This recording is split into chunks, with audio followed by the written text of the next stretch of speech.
হিজরত করে মদিনায় যাওয়া লাগবে। 3 মাস পর হযরত আল্লাহর নবী আবু বকরের দরজার সামনে গিয়ে ডাক দেয়, ও আবু বকর। রাত বাজে 2টা। আবু বকরের দরজার সামনে বলেন, লাব্বাইকা ইয়া রাসূলুল্লাহ। আমার নবীজি আবু বকরকে ডেকে বলে, আবু বকর, কি ব্যাপার, তুমি এক ডাকে দরজায় দাঁড়িয়ে আমার সাড়া দিলে, ঘটনাটা কি? হযরত আবু বকর বলেন, হুজুর, আপনি 3 মাস আগে আমাকে বলেছিলেন যে মক্কা থেকে মদিনায় হিজরত করা লাগবে। আজকে 3 মাস পর আপনি আমাকে যখন বলেছিলেন, ও নবী, আপনি যখন আমাকে বলেছিলেন হিজরত করা লাগবে, ওই দিন থেকে আজকের দিন পর্যন্ত আমি আবু বকর কোনদিন রাত্রি বেলায় এশার নামাজ পড়ার বিছানায় শুই নাই। আমি জানি আপনি একদিন না একদিন আমাকে দরজার সামনে এসে ডাক দিবেন। ইয়া রাসূলুল্লাহ, ইয়া হাবিবাল্লাহ, আমি রেডি। শুধু একা রেডি না, আমার কাঁধের মধ্যে হিজরতের সরঞ্জাম রেডি। আমার নবীজি সেদিন আবু বকরের পিঠে হাত দিয়ে বলেছিল, আবু বকর রে, তোমার মতো কর্মী যদি কোনো নেতার থাকে, ওই নেতার কোনো দায়িত্বের বোঝা থাকবে না, কর্মী তার দায়িত্ব হয়ে যাবে। আল্লাহু আকবার বলবেন না? একটু মেহেরবানি করে বলুন, আবু বকর বড় কর্মী ছিল নাকি ছিল না? আল্লাহর নবী আলীকে ডেকে বললেন, আলী, আমি হিজরত করে চলে যাচ্ছি, শোনো, বিছানায় শুয়ে থাকবা। আর তোমাকে কেউ যদি বলে আমি কোন দিকে গিয়েছি, তুমি এটা বলবা না। নবীজি বের হয়ে গিয়েছে, আলীকে তারা ধরলো। আবু জেহেল জিজ্ঞেস করে, আলী, তোমার নবী কোথায়? হযরত আলী ছিল বুদ্ধির রাজা।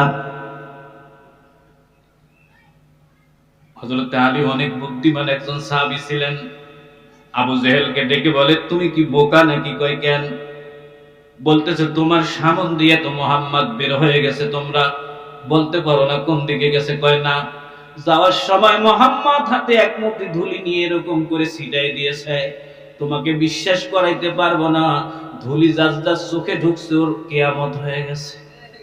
কোন ফাঁকে কোন দিকে মুহাম্মদ গেছে আমি বলতে পারি না।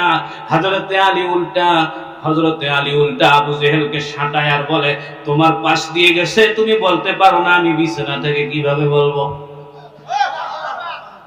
আস্তে কোন, আল্লাহু আকবার। তোমার পাশ দিয়ে আমার নবীজি বের হয়ে গেছে, তুমি বলতে পারো নাই, আর আমি বিছানা থেকে কেমন করে বলবো যে আমার নবী কোন দিকে গেছে? খুঁজতে খুঁজতে চলে গেছে গাড়ির সুরে।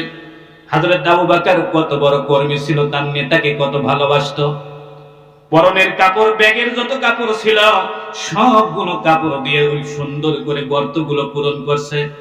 2টা গর্ত পূরণের কাপড় ছিল না, হযরত আবু বকর ওই গর্ত দুটোতে নিজের পা দিয়ে ঢেকে ধরেছে। আল্লাহর নবীকে রানের মধ্যে শোয়ায়, মাথার চুল নাড়তে নাড়তে নবীজিকে ঘুম পাড়াইছে। আর আমরা হুজুররা যখন ওয়াজ করতে যাই, মাঝে মাঝে বিশ্রামের জায়গায় 2-4টা মুরব্বি কিংবা যুবক যায়, হুজুর নাক ডেকে ঘুমাচ্ছে, মাঝে মাঝে পিঠে হাত দিয়ে ঠেলা দেয়, হুজুর হুজুর হুজুর। হুজুর চোখ খুললে কয়, আসসালামু আলাইকুম। হুজুর কিছু বলতে পারে না, ভাই কি খবর? কয়, হুজুর একটা সালাম দিতে আসছে। এ মুসলমানেরা, আমার নবীজি খুব মনোযোগ দিবেন, আমার নবীজি ঘুমানো। আবু বকর নবীজির নিজের রানটাকে নবীজির বালিশ বানিয়ে দিয়েছেন। গর্তের 2টা ফুটার মধ্যে 2টো পা। নবীজি ঘুমাচ্ছে, বিষাক্ত সাপ এসে আবু বকরের পায়ের তালুর মধ্যে কামড় দিয়েছে, বিষ উঠে গেছে, সাদা আবু বকর লাল কালো হয়ে গেছে। আওয়াজ করে কাঁদেন আবু বকর, আল্লাহকে ডেকে বলেন, আল্লাহ, আমার নবী, আমার নেতা, আমার কান্নার আওয়াজে যদি জেগে যায় তাহলে আমার জন্য এটা ভালো হবে না। আল্লাহ গো, তুমি আমাকে সহ্য করার মতো শক্তি দাও। ও দয়াবান আল্লাহ, আমি যেন আমার নবীকে কষ্ট না দেই। কিন্তু আওয়াজ গলা দিয়ে বের না হলেও চোখের পানি কিন্তু আটকানো যায় না। আবু বকরের চোখের পানি গিয়ে নবীজির বুক মোবারকে পড়েছে। আল্লাহর নবীর ঘুম ভেঙে যায়। নবীজি আবু বকরের দিকে তাকিয়ে দেখে আবু বকর কালো হয়ে গেছে।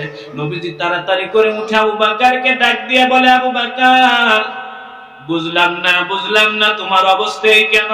আবু বকর বলে, ইয়া রাসূলুল্লাহ, ইয়া হাবিবাল্লাহ, একটু আগে আমাকে সাপে কামড় দিয়েছে, আমার জন্য দোয়া করেন, আমি মনে হয় বাঁচবো না।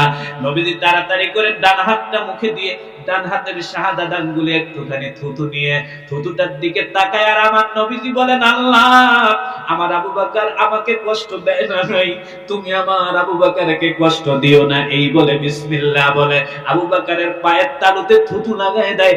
মুহূর্তের মধ্যে বিষাক্ত সাপের বিষ ঠান্ডা হয়ে যায়। আর একটু জোরে কোন আল্লাহু আকবার, আর একটু জোরে বলা লাগবে আল্লাহু আকবার। এ মুসলমান, এইরকম কর্মীর দরকার আছে না নাই? এই যে একটু আগে আমার জামাই আলোচনা করতেছিল মাআজ আর মুআজ, বদরের যুদ্ধে নবীজি লিস্ট করতেছেন কারা যাবা। দুইটা ছেলে মাআজ আর মুআজ, 7-8 বছরের বয়স। এই দুইটা ছেলে হাত উঁচু করে বলে, হুজুর আমরা যাব, আবু জেহেলকে মারবো। আল্লাহু আকবার বলবেন না? নবীজি কয় বয়স হইছে 7-8, তোমরা যাবা কিভাবে? এখন ছোট্ট জনের নাম মুআজ আল্লাহর নবীর চেহারার দিকে তাকাচ্ছে আর বলতেছে, ইয়া রাসূলুল্লাহ, হুজুর আমাদেরকে ছোট ছোট বলে আপনি আমাদেরকে এখানে রেখে যাবেন না। আমার নবীজি বলেন, কেন, কি হবে রেখে গেলে? ছোট্ট জন মুআজ বলে, ইয়া রাসূলুল্লাহ, ইয়া হাবিবাল্লাহ, আপনি তো জানেন না যেদিন আম্মুর রান্না করতে দেরি হয়, মাঝে মাঝে আম্মু খালি পানির মধ্যে জাল দিয়ে আমাদেরকে সান্ত্বনা দেয়। 2-3 দিন আব্বু খাবার জোগাড় করতে পারে না। হুজুর আপনি কি আমাদের খবর জানেন? যখন ঘরের মধ্যে খাবার থাকে না, আম্মুর সাথে আমরা পিড়াপিড়ি করি না, তাড়াতাড়ি করে মসজিদের মেম্বারের কাছে গিয়ে বসে থাকি। হুজুর আপনি তো জানেন না, আপনি যদি মদিনায় না থাকেন আমরা বাঁচতে পারবো না। কারণটা হলো প্রচন্ড যখন ক্ষুধা লাগে মেম্বারের দিকে তাকাই, আপনার চেহারার দিকে তাকালে অটোমেটিক ক্ষুধা দূর হয়ে যায়। ইয়া রাসূলুল্লাহ, ইয়া হাবিবাল্লাহ, আমাদেরকে নিয়ে যেতে হবে, আমরা কর্মসূচিতে যাব। আল্লাহু আকবার বলেন না কেন? আমরা কর্মসূচিতে যাব, আমাদেরকে ঠেকাবেন না। আল্লাহর নবী বলেন, মা ডাক পৃথিবীতে বড় ডাক, দুইজনে গিয়ে যদি শহীদ হয়ে যায় তাহলে ভালো হবে না, মা তার সন্তান হারাবে। নবীজি বললেন, তোমাদের মধ্যে বড় কে বলছে? হুজুর আমি মাছ। আল্লাহর নবী বলেন, তুমি যাও। ছোট্ট মুআজ বলে, ইয়া রাসূলুল্লাহ, আল্লাহর কসম করে বলছি আমি বড় ভাইয়ার চেয়ে আপনাকে বেশি ভালোবাসি।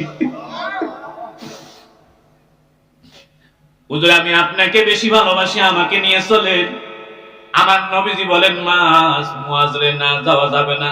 পিড়াপিড়ি করলে নবীজি কুস্তি ধরায় দেন, কুস্তি করুন, যে কুস্তিতে জয়ী হবে সেই যাবে। কুস্তি শুরু হয়েছে, বড়জন ছোটজনকে নিচে ফেলাই দিয়েছে, ছোটজন নিচে পড়ে বড়জনের গলা ধরে বলে, ভাইয়া একটা মায়ের পেটে থাকলাম, তুমি জিহাদের ময়দানে গিয়ে নবীজির সাথে শহীদ হয়ে যাবা, একা জান্নাতে থাকবা। আর তুমি তো এটাও জানো আমার নবীকে তোমার চেয়ে আমি বেশি ভালোবাসি। তুমি একটু সত্যি করে বলো তো, তুমি কি ভাই হিসেবে আমাকে ভালোবাসো? বড়জন বলছে কলিজা দিয়ে ভালোবাসি। ছোট্টজন কানে কানে বলতেছে, ভাইয়া তাই যদি হয় তাহলে তোমার দুটো পা ধরে বলে, প্লিজ একটুখানি ঢিলে দাও, আমি তোমার উপরে উঠবো। আল্লাহর নবীকে বলবো, হুজুর ভাইয়া একবার ফেলাইছে, আমিও একবার ফেলাইছি, মেহেরবানি করে দুই ভাইকে দুই জায়গায় রাখিয়েন না, দুই ভাইকে একসাথে করে আপনি আমাদেরকে নিয়ে যাও। আল্লাহ পাক এই কথাটাই বলেছে, ওয়াদানা আনকা বিজরাক, ও নবী কর্মীর মাধ্যমে আপনার দায়িত্ব হালকা করে দিয়েছি। আল্লাহু আকবার কন্যা কেন? রাফি ইবনে খাদিজ, সামুরা ইবনে জুনদুব, দুইজন সাহাবী, একজনের বয়স 8 বছর, একজনের বয়স 9 বছর। আল্লাহু আকবার বলেন না একটু? একজনের বয়স কত আর একজনের বয়স? উহুদের যুদ্ধে নবীজি সাহাবীদেরকে মাপতেছেন, যার এর মধ্যে এই উচ্চতা এই হলে যেতে পারবে, এই হলে যেতে পারবে না। রাফি ইবনে খাদিজের কাছে, সামুরা ইবনে জুনদুবের কাছে যখন ফিতা নিয়ে নবীজি দাঁড়াইছে, সামুরা ইবনে জুনদুব রাফি ইবনে খাদিজ পায়ের উপরে ভর করে উঁচা হয়ে দাঁড়াচ্ছে,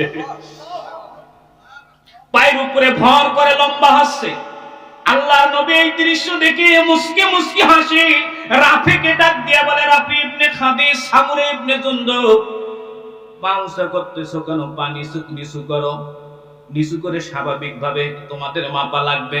সেনাবাহিনীতে মেপে নেয়, এই থিওরিটা আসছে উহুদ যুদ্ধে এই রাফি ইবনে খাদিজ সামুরা ইবনে জুনদুবের তত্ত্ব থেকে। জোরে জোরে বলতে হবে মারহাবা। যুদ্ধের ময়দানে সৈন্যদের একটা উচ্চতার ব্যালেন্স লাগে। রাফি ইবনে খাদিস পা উঁচু করেছে, আমি যাব।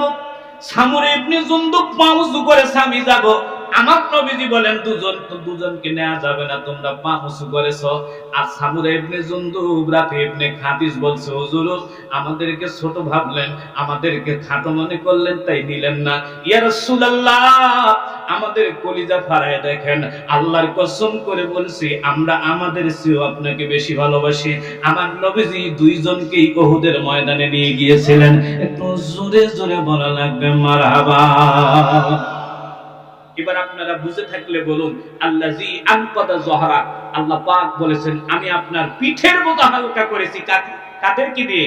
আপনার কর্মীদের মাধ্যমে। আল্লাহু আকবার বলবেন না? এই জন্য নেতা যত বড় হবে তার কর্মী তত বেশি থাকবে। কর্মী যত প্রশিক্ষিত হবে নেতা তত তাড়াতাড়ি আগাবে। যাদের কর্মী নাই তারা নেতা হলো স্বঘোষিত নেতা, কিন্তু কোন সংজ্ঞায় তারা নেতা হতে পারবে। আল্লাহ আমাদের সকলকে বুঝদান করুন। আর একটু জোরে বলেন আমিন। এবার আমরা 4 নম্বর আয়াতে যেতে চাই। আপনাদের কষ্ট হচ্ছে কি? ওয়ারাফা'না লাকা যিকরাক। বলুন, ওয়ারাফা'না লাকা যিকরাক। জোরে জোরে বলুন না মারহাবা। আমার দিক তাকান, রোমান্টিক একটা আলোচনা। আল্লাহ পাক তার নবীকে বললেন, ও নবী, আমি কি আপনার মর্যাদাটা সবার উপরে দেই নাই? ও রাসূল, আপনার মর্যাদা তো এই পৃথিবীর মধ্যে যত মানুষ আসবে সব মানুষের চেয়ে বেশি। একটু মেহেরবানি করে বলুন, আমার নবীজির মর্যাদা কম না বেশি? আর একটু জোরে বলেন, কম না বেশি? আমি কিছুদিন আগে আলোচনা করতে গিয়ে আমাকে একজন প্রশ্ন করলো যে হুজুর, সব নবীদের মর্যাদা ছিল, কিন্তু আমাদের নবীজির মর্যাদা একটু উঁচু কেন? যদি আপনারা অনুমতি দেন, এর 2টা কারণ আছে, আমি আপনাদেরকে বলবো। আর একটু জোরে বলেন, বলবো বলবো বলবো। 1 নম্বর, আমার তিনি ভাইরা, আমার নবীজির মর্যাদা কেন বেশি হলো খেয়াল করে দেখবেন। রাহমাতুল লিল আলামিন আমার রাসূলুল্লাহ তায়েফের জমিনে ইসলাম প্রচার করেছেন। এই জন্য তায়েফের মানুষেরা আমার নবীজিকে অজ্ঞান করেছেন 3 বার। আমার নবীজি শিয়াবে আবি তালেবে 3 বছর জেল খেটেছেন। সাহাবায়ে কেরাম সহ অধিকাংশ দিন গাছের পাতা খেয়ে বেঁচেছিলেন। আল্লাহর নবীর মাথার উপরে উটের নাড়ি ভুঁড়ি উঠিয়ে দেওয়া হয়েছিল। আমার নবীজি উটের নাড়ি ভুঁড়ি নিয়ে ধরপড় করতে করতে ফাতেমা রাদিয়াল্লাহু তাআলা আনহা নবীজির মাথা থেকে সুন্দর করে সরিয়ে দিয়েছিলেন উটের নাড়ি ভুঁড়ি। এই 3টে স্পটে ফাতেমা তুজ-জহরা আল্লাহর নবীকে বলেছিলেন, ইয়া রাসূলুল্লাহ, ইয়া হাবিবাল্লাহ, ও নবী, যারা আপনার মাথার উপরে উটের নাড়ি ভুঁড়ি উঠিয়ে দিল, নবী গো, মেহেরবানি করে আপনি তাদের জন্য কিছু বলুন। আমার নবীজি তাড়াতাড়ি হাত তুললেন, হাত তুলে দোয়া করতেছে। খেয়াল করুন, একটু আগে উটের নাড়ি ভুঁড়ি যারা উঠে দিয়েছেন, আমার নবীজি তাদের জন্য দোয়া করতেছে, আল্লাহুম্মা হাদি কওমি ফাইন্নাহুম লা ইয়ালামুন।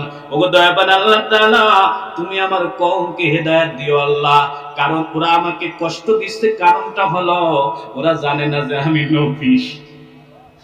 আল্লাহর নবী তায়েফে মার খেয়েছেন, 3 বার অজ্ঞান হয়েছেন, কাউকে বদদুয়া দেন নাই। নবীজিকে পানি খেতে দেয় নাই, নবীজি কাউকে বদদুয়া দেন নাই। আল্লাহর নবীকে 1000 বার মারার চক্রান্ত করা হয়েছে। আল্লাহর নবী ব্যক্তিগত কারণে কাউকে বদদুয়া দেয় নাই। উলামায়ে কেরাম যারা কিতাবের উপরে ধারণা রাখেন তারা একটু শুনুন, মজা পাবেন। আমার নবীজি খন্দকের যুদ্ধ চালাচ্ছেন, যুদ্ধ চলতেছে, কাফির মুশরিকরা মদিনা দখল করবে। আল্লাহ রাসূল খন্দকের যুদ্ধ পরিচালনা করতেছেন। খন্দকের যুদ্ধে মাত্র একজন রাসূলুল্লাহ সাহাবী দুনিয়া থেকে বিদায় নেন। কিন্তু যুদ্ধ এত তীব্র ছিল, কোন একদিন নবীজির সাহাবায়ে কেরাম এবং নবীজির আসরের নামাজ পড়ার সময় হয় নাই। ওই দিন সাহাবায়ে কেরাম আসর এবং মাগরিব একসাথে পড়ে। আল্লাহর নবী এটা মেনে নিতে পারেন নাই। আল্লাহু আকবার বলবেন না? আল্লাহর নবী এটা মেনে নিতে পারেন নাই। ওই দিন মাগরিবের নামাজের পর তারপর আসর পড়েন। আসরের পর দুহাত তুলে আল্লাহর নবী কাফেরদেরকে একটা অভিশাপ দিয়েছিলেন, আল্লাহুম্মা ইমলাক ফি বুতুনিহা ওয়া কুবুরিহা। আল্লাহ যারা আমাকে নামাজ ঠিকভাবে পড়তে দিল না, যারা আমাকে টাইম মতো আসরের নামাজ পড়তে দেয় নাই, ও দয়াবান আল্লাহ তাআলা তুমি তাদের পেটকে, তাদের কবরকে জাহান্নামের আগুন দিয়ে ভরে দাও। নবীজি কাফেরদেরকে অভিশাপ দিয়েছেন নিজের কারণে না আল্লাহর কারণে? একটু জোরে জোরে বলতে হবে, নিজের হক না আল্লাহর হক? আল্লাহর নবী বদদুয়া করলেন, আল্লাহুম্মা ইমলা ফি বুতুনিহা ওয়া কুবুরিহা। আল্লাহ তুমি কাফেরদেরকে, আল্লাহ কাফেরদের পেট এবং কবরকে তাড়াতাড়ি করে জাহান্নামের টুকরা বানিয়ে দাও। আমার দিনী ভাইরা একটু আমার দিকে তাকান। ওই দিন ঈশার নামাজের পর ফেরেশতা জিবরিল আসছে, আল্লাহর নবীর দিকে তাকাচ্ছে আর বলতেছে, হুজুর আপনি আজকে এমন কি করলেন? আল্লাহ পাক আপনার জন্য হাদিসে কুদসি নিয়ে আমার কাছে পাঠাইছে। আল্লাহর নবী বলেন, ভাই জিবরিল রে কি হয়েছে একটু বলো না। জিবরিল বলেন, ইয়া রাসূলুল্লাহ, ইয়া হাবিবাল্লাহ, এই যে আল্লাহ কি বলেছে আপনি খেয়াল করুন। ইয়া হাবিবি কদ্দামতা হাক্কি আলা হাক্কি, আপনি আজকের দিনে আপনার হকের চেয়ে আমার হককে গুরুত্ব দিয়ে কাফেরদেরকে অভিশাপ দিয়েছেন। ওরা আপনাকে কষ্ট দিয়েছে, আপনি সব সময় ওদের হেদায়েত চেয়েছেন, কিন্তু আজকে আমার নামাজে ব্যাঘাত ঘটেছে, আপনি মেনে নিতে পারেন নাই, তার মানে আমার হককে আপনি প্রতিষ্ঠিত করেছেন। ওগো নবী আমার, এই জন্য আল্লাহ পাক আজকের দিন থেকে সিদ্ধান্ত নিয়েছে, ওয়াইন উকাদ্দিমু হাক্কা আলা হাক্কা, ওগো নবীজি হাক্কি আলা হাক্কা, ওগো নবীজি এই জন্য আল্লাহ আজকে থেকে সিদ্ধান্ত নিয়েছেন, আজকে থেকে কিয়ামত পর্যন্ত যতদিন দুনিয়া থাকবে, যেখানে মানুষের ইবাদত হবে ওইখানে আল্লাহর সাথে সাথে আপনি নবী থাকবে। একটু আস্তে কোন আল্লাহু আকবার, আর একটু আস্তে বলেন আল্লাহু আকবার। আপনি কথাটা মেপে দেখছেন? আজকে থেকে কিয়ামত পর্যন্ত, আজকে থেকে কিয়ামত পর্যন্ত বান্দা যত ইবাদত করবে, যখনই আমার নাম নেবে তখনই আপনি মুহাম্মদকে আমি আল্লাহ পাক অ্যাডজাস্ট করে দিয়েছি। আজানে মুহাম্মদ আছে না নাই? আরেকটু জোরে বলতে হবে, আছে না নাই? নামাজে মুহাম্মদ, রোজাতে মুহাম্মদ, হজ্জে মুহাম্মদ, যাকাতে মুহাম্মদ। যারা ইসলামী রাজনীতি করে ওরাও তো বলে যে এটা বুশের রাজনীতি, নাকি নবীর রাজনীতি, তাই তো বলে। যারা ইসলামী রাজনীতি করে সেখানেও মুহাম্মদ। আপনার উম্মত দুনিয়ায় যতদিন বেঁচে থাকবে, ভাত খাইতে যাবে ওখানে আপনার সুন্নাত, ইফতার করতে যাবে সেখানে আপনার সুন্নাত, পাঞ্জাবি পরতে যাবে সেখানেও আপনার সুন্নাত, দাড়ি রাখতে যাবে সেখানেও আপনার সুন্নাত, কবরে রাখতে যাবে সেখানেও আপনার সুন্নাত। আপনার উম্মত চলবে ফিরবে, যেখানে আমাকে ডাকবে সেখানে আপনি মুহাম্মদকেও ডাকবে। একটু আস্তে কোন আল্লাহু আকবার, আরো আস্তে বলেন আল্লাহু আকবার। কবরে প্রশ্ন করা হবে তিনটা, জোরে বলেন কয়টা? আরো জোর হলো না। এর মধ্যে একটা প্রশ্ন আল্লাহর, মান, একটু মেহেরবানি করে বলেন মান। আর দুইটা প্রশ্ন কার? নবীর। খেয়াল করুন, ওমা দীনুকা, এই দিনটা কার কাছে আসছে? ওমা দীনুকা, তোমার দিন কি? ইসলাম। একটু মেহেরবানি করে বলুন, ইসলামের পূর্ণতা আসছে কার কাছে? মান ওমান নাবিউকা, মুহাম্মদ রাসূলুল্লাহ। কবরে গেলে আল্লাহর প্রশ্ন একটা, নবীর প্রশ্ন কয়টা? আর একটু জোরে বলেন কয়টা? কয়টা? হাসরের ময়দানে আমার দিকে তাকাবেন। হাসরের ময়দানে আল্লাহ পাক যখন মানুষকে কবর থেকে তুলে উঠাবেন, আদম তাকাবে নূহের দিকে, নূহ তাকাবে আদমের দিকে। 1,24,000 পয়গম্বর একে অপরের দিকে তাকাবে আর বলবে ইয়া নাফসি ইয়া নাফসি। সূর্যটা আসবে সোয়া হাত মাথার উপরে, মাথার মগজগুলো টকবক টকবক করে জ্বলবে। এই টকবক করে জ্বলতে জ্বলতেও মানুষ দৌড়াদৌড়ি করবে কার কাছে গেলে আজকের দিনে মুক্তি হব। কেউ বলবে আদমের কাছে, সবাই নবীদের কাছে বলবে, নবীরে একে অপরের নাম বলতে বলতে ফিনিশিং এ বলবে যদি মুক্তি পেতে চাও তাহলে মুহাম্মাদের কাছে যাও। আলেম ওলামা বসে থাকলে বলতে পারতাম, আল্লাহ পাক মাকাম মাহমুদ নামক একটা কথা বলেছেন। এই মাকামে মাহমুদটা আরশে মুআল্লার বাম দিকে একটা চেয়ার আছে। ওই চেয়ারের নিচে আমার নবীজি সিজদায় পড়ে আল্লাহর দরবারে কানবে। আল্লাহু আকবার বলেন না কেন? আমার নবীজিকে বলা হবে, ইয়া রাসূলুল্লাহ আপনি কান্দিয়েন না, মাথাটা উঁচু করুন, সুন্দর করে দু হাত তুলে আল্লাহর দরবারে দোয়া করুন। আজকের দিনে আপনি যা বলবেন আল্লাহ তাই শুনবেন। আমার নবীজি হাসরের ময়দানে দুটো হাত তুলে আল্লাহকে বলবেন, আল্লাহ আপনি আমার গুনাহগার উম্মতদেরকে দেন, আমি তাদেরকে নিয়ে আল্লাহর জান্নাতে চলে যাব। আমরা কারা কারা জান্নাতে যেতে চাই? একটু হাত তুলে আমার আল্লাহকে দেখায় দেন। হাতটা একটু উঁচু করেন, সবাই উঁচু করুন। লিল্লাহি তাকবীর। আর একটু জোরে বলেন, নারে তাকবীর। আল কোরআনের আলো, আল হাদিসের আলো। আওয়াজটা যদি আজকের জরুনের মতো হয় তাহলে আমি টের পাবো যে হয়েছে। আপনারা প্রস্তুতি নেন, 12টায় দোয়া করে দেব। নারে তাকবীর। কিছুটা জরুনের গন্ধ পাইছে। আল্লাহ আমাদের সকলকে কবুল করুন, জোরে বলুন আমিন। আর একটু জোরে জোরে বলুন আল্লাহুম্মা আমিন। তাহলে নবীর নামটা কোথায়? না, আযান থেকে নামাজ, নামাজ থেকে রোজা, হজ, যাকাত, রাজনীতি, কবর নীতি, কিয়ামত নীতি। এইজন্য আল্লাহ বলেছেন, হুজুর আপনার উম্মত আপনার চাইলেও আর আপনাকে ছাড়তে পারবে না। আমি ইবাদতটাতে আপনাকে কেন্দ্রিক ইবাদত সাজিয়ে দিয়েছে, আপনার উম্মত আপনাকে ছাড়তে পারবে না। আর আমিও আপনার উম্মতের প্রতি এমন মায়া সেট করে দিয়েছে, আপনিও আপনার উম্মতকে ছাড়তে পারবেন না। আল্লাহু আকবার বলবেন না? এটা দুইটা সম্মুখ হয়েছে, দুইটাই। আমরা চাইলেও নবীকে ছাড়তে পারবো? একটু জোরে বলেন, পারবো? নবীকে ছাড়লে কি নামাজ হবে? আমরা যদি আত্তাহিয়াতু পড়তে পড়তে বলি আসসালামু আলাইকা আইয়ুহান নাবিয়্যু না কই, নামাজ হবে? মুয়াজ্জিন আযান দিতে গিয়ে যদি কই আশহাদু আন্না মুহাম্মাদার রাসূলুল্লাহ, বাদ, আযান হবে? ইফতারি করার সময় যদি বলি মুহাম্মদ ইফতারি করছে মাগরিবের সময়, আমরা করব আসরের সময়, ইফতার রোজা হবে। সেহরি খাওয়ার সময় যদি বলি নবীজি সেহরি খেয়েছে রাত 3টায়, আমরা ফজরের আযানের পর খাবো, রোজা হবে।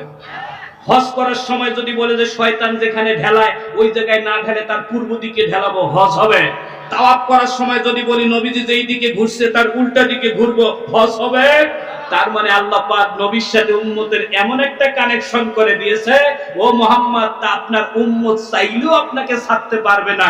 এই জন্য অঘোষিতভাবে আপনার উম্মতের প্রতি আমি এমন একটা মায়া তৈরি করে দিয়েছি, আজকাল কিয়ামতের ময়দানে আপনি আপনার উম্মতকে ছাড়া জান্নাতে যাইতে পারবেন না। আমার নবীজি বলেন, পুরসিরাতের চূড়ায় আমি অপেক্ষা থাকবো, আমার গুনাহগার উম্মতকে না নিয়ে আল্লাহর জান্নাতে যাব না। আল্লাহ যেন আমার নবীজির সাথে আমাকে জান্নাতে যাওয়ার তৌফিক দেন। আর একটু জোরে বলেন আমিন। আর একটু জোরে বলেন আমিন। আল্লাহ আমাদের সকলকে জান্নাতি হিসেবে কবুল করুন, জোরে বলুন আমিন। অনেকদিন পর কবরবাসীদের রূহের মাগফিরাতের উদ্দেশ্যে হঠাৎ এই মাহফিলটা। কয়েকদিন আগে আমাকে হাজী সাহেবের পক্ষ থেকে আমার রাশিদুল ইসলাম রাইফি জামাই ফোন করে আমাকে বলতেছে, বাবাজি একটা ফ্রি মাহফিল করে দিতে হবে। আমাকে খুব কাছের থেকে যারা জানে ওনারা জানেন, বক্তৃতার জগতে আমি একটা জিনিস আজ পর্যন্ত টাকা চাইতে পারলাম না। আমি একটা জিনিস, আল্লাহ মনে হয় আমাকে ছোট করে, এনারা ভুল করলে সহযোগিতা করবেন, পরামর্শ দিবেন, সঠিক পথে ফেরাবেন। কিন্তু ইসলামী দল যারা আছে, শুধু জামাত না, বাংলাদেশে তো একটা ইসলামকে ভাগ করতে করতে 30-35টা বানাইছে। সেদিন এক জায়গায় গেছি, আমাকে কষ্ট, হুজুর অরিজিনাল ভালো দল কোনটা? আমি কইছি মার খাবো নাকি এটা তো ঠিক। যদি বলি জামাত চরমনায় উঠে যাবে, মানবো না। চরমনার কথা বলবে, হেফাজত বলবে যে না ওটা হতেই পারে না, ওরা জাহাজ বাবা। যদি বলি খেলাফত, আর কেউ মানবে না। যদি বলি মাঝভান্ডারি, অনেকেই মানবে না। শশিনের কথা বললে ফুরফুরার কথা বললে আটরশি মানবে না। আমি মনে মনে চিন্তা করলাম, আল্লাহ বলবো কোনটা? কারো নাম তো বলা লাগবে। বুদ্ধি বাড়ি করে একটা উত্তর দিছিলাম, অনুমতি দিলে 1 মিনিটে বলবো। একটু মেহেরবানি করে বলেন, বলবো। এইটাই আজকে আমার আলোচনা ফিনিশিং। চট্টগ্রাম গিয়েছি, বাবা চট্টগ্রাম যাচ্ছে, 8 বছরের ছেলে বাবার পিঠে হাত দিয়ে বলতেছে, আব্বু কই কি? কই কাঁঠাল খাবো। একটু মেহেরবানি করে বলুন কি খাবে? বাবা বাজার থেকে কাঁঠাল কিনে এনে দেখে, ছেলে তাকিয়ে দেখে কাঁঠালে বড় বড় কাঁটা। বাবার ছেলে বলতেছে, আব্বু এগুলো কি? কয় কাঁটা। ফাটাইছে, হাতে লাগছে কি? আরেকটু জোরে কর। আরেকটু ভিতরে গিয়ে দেখে লম্বা লম্বা চামড়ার সাথে লেগে আসে, এগুলো কয় চাপি, চাপড়ি, বিভিন্ন জায়গায় জঙ্গল টঙ্গল নাম আছে। এরপরে ভিতরে গিয়ে দেখে এরকম গোল গোল, কয় আব্বু এটা কি? কয় কুয়া, কোষ। কোষ চাপ দিয়ে দেখে আর একটা শক্ত, কয় আব্বু এটা আবার কি? কয় বিসি। পুরা ফাটানোর পর দেখে এক লাশ, এ মাথায় ও মাথায় শুয়ে আছে। কয় আব্বু এটা কি? পইটা না? কি বলেন আপনারা ওইটা? মোথা। আব্বু এটা কি? কয় মোথা। ছেলে এখন বাপের হাত ধরে কয় আব্বু কাঁঠাল কোনটা? বাবা ছেলের পিঠে হাত দিয়ে কয় ছেলেরে কাটা, আঠা, চাপড়ি, বিসি, ওয়া, মোথা সব মিলাই। আর একটু জোরে বলেন, সব মিলাই। আপনারা যত কাহিনী করেন নিজেদেরকে, যারা আপনারা যতই হকের দিলাল দাবি করেন, নির্ভরযোগ্য কথা হচ্ছে সবাই মিলে যেদিন একখানে হবেন সেই দিন হবেন ইসলাম।